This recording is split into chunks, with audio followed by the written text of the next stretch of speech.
ما لا نشرع كشقينين إن أنا شرعي بانو كده بخنا واحد شيء كده كلا صباح we never accepted that thank you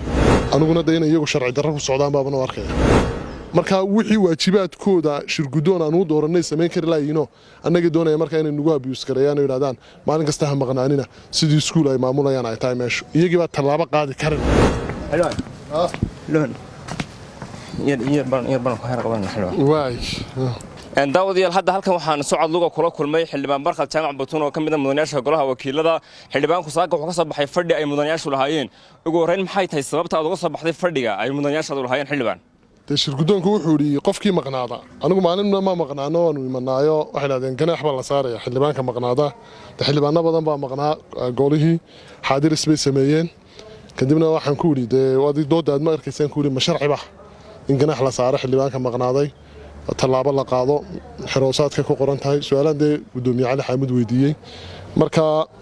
aniguna deena iyagu sharci darro ku socdaan baabana arkaya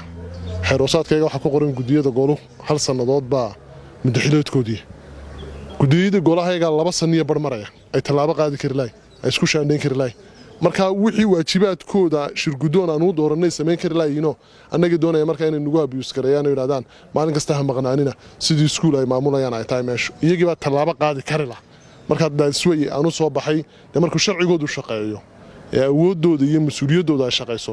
ayay marka annaga isla xisaabtanka ay xaq noogu leeyihiin marka xildhibaanadii kala maqnaana wad weydiin doontaa laakiin anigu waan joogay marka saasaan uga soo baxay ma la sharci ka shaqeyneen in anaga ilaadan sharci baan ku dabaqana waxa jeebkooda kala soo baxay we never accepted that thank you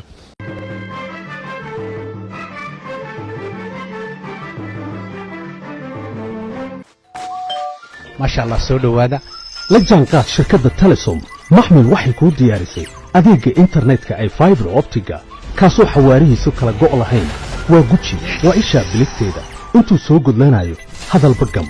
hagarle ku isticmaal social media kuna daawo wararka ciyaaraha iyo online gameska haddaba maxmil soo gasho gurigaaga xafiiskaaga iyo goobtaada shaqo fadlan nagala soo xidhiidh nambarka gaaban 121